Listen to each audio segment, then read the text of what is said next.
गांव के बाहर एक हवेली थी, पुरानी, वीरान। लोग कहते थे वहां भूत रहते हैं। बच्चों को वहां जाने से मना किया जाता था, लेकिन बच्चे तो बच्चे होते हैं। जिज्ञासा, उत्साह और शरारत। एक दिन कुछ दोस्तों ने डिसाइड किया वे उस हवेली में जाएंगे। रात को, अमावस की रात। ये एक चैलेंज था, एक दूसरे को डराने का खेल। लीडर था अमित, निडर और जिद्दी। उसके साथ थे उसके दोस्त रोहन और नेहा। रोहन शांत, समझदार। नेहा जिज्ञासु लेकिन डरपोक। अमावस की रात आई।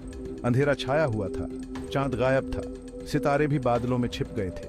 हवा में ठंडक थी, पेड़ों की शाखाएं हवा में झूल रही थीं, जैसे कोई चेतावनी दे रही हो। तीनों दोस्त चुपके से अपने घरों से निकले। उनके दिल तेज धड़क रहे थे, डर और उत्साह का मिश्रण था। ठंडी हवा उनके चेहरे पर चुभ रही थी, हर सरसराहट उन्हें डरा रही थी, पर वे आगे बढ़ते रहे। हवेली अब करीब थी, उसकी भयानक आभा और भी साफ थी। जैसे जैसे वे करीब आते गए, हवा और भी ठंडी होती गई। ऐसा लग रहा था जैसे हवेली उन्हें अपनी ओर खींच रही हो। उनका डर अब और बढ़ गया था। फिर भी वे रुके नहीं।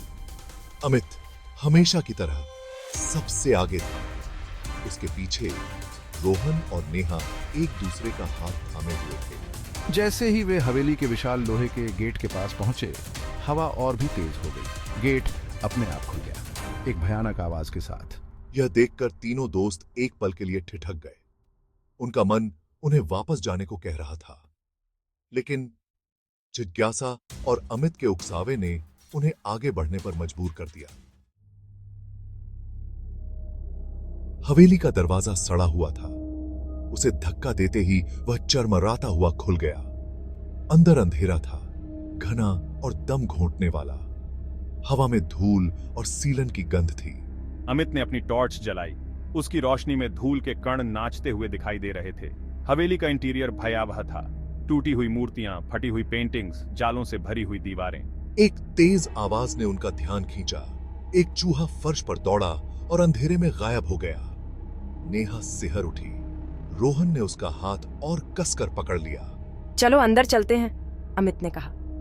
उसकी आवाज में भी अब थोड़ी घबराहट थी। वे धीरे धीरे अंदर गए। हर कमरा खाली था, वीरान, लेकिन ऐसा लग रहा था जैसे कोई उन्हें देख रहा है, उनका पीछा कर रहा है। वे ऊपर की मंजिल पर पहुंचे। वहां एक लंबा गलियारा था। गलियारे के दोनों ओर कमरे थे। हर कमरा बंद था। अचानक गलियारे के आखिरी कमरे का दरवाजा खुला। एक ठंडी हवा का झोंका आया। नेहा चीख पड़ी। अमित ने अपनी टॉर्च उस कमरे की ओर घुमाई। अमित ने तेज सा कहा, कौन है वहां? कोई जवाब नहीं आया। अमित, रोहन और नेहा धीरे धीरे उस कमरे की ओर बढ़े। कमरा खाली था, लेकिन वहां एक अजीब सी गंध थी।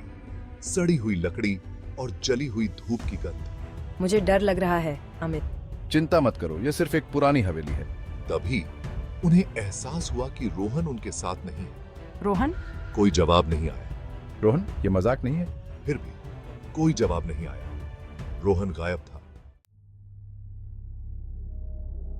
हमें उसे ढूंढना होगा।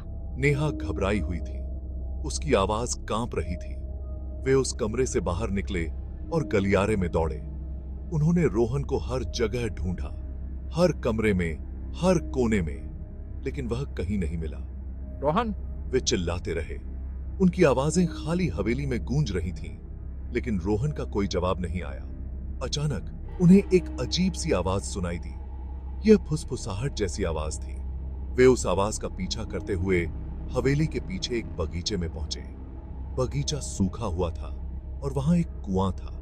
कुएं से वही फुसफुसाहट की आवाज आ रही थी। नेहा और अमित कुएं के पास पहुंचे। उन्होंने नीचे झांका। अंधेरा था, कुछ दिखाई नहीं दे रहा था। रोहन, क्या तुम वहां हो? फुसफुसाहट बंद हो गई। एक पल के लिए सन्नाटा छा गया। फिर एक ठंडी हवा का झोंका आया।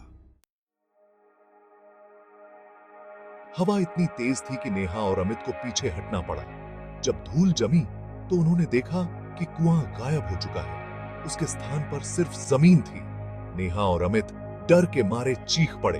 वे भागे हवेली से दूर, जितनी तेजी से दौड़ सकते थे। उन्होंने फिर कभी पीछे मुड़कर नहीं देखा। अगली सुबह जब गांव वाले जागे तो उन्होंने देखा कि हवेली गायब है।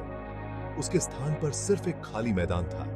कुछ लोगों ने कहा कि हवेली कभी थी ही नहीं, यह सिर्फ एक कहानी थी, बच्चों को डराने के लिए। लेकिन नेहा और अमित जानते थे कि सच्चाई क्या थी। उन्होंने उस रात जो कुछ देखा था उसे वे कभी नहीं भूल सकते थे, और वे कभी नहीं जान पाए कि रोहन के साथ क्या हुआ।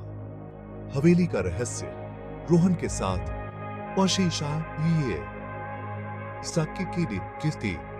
दफन हो गया।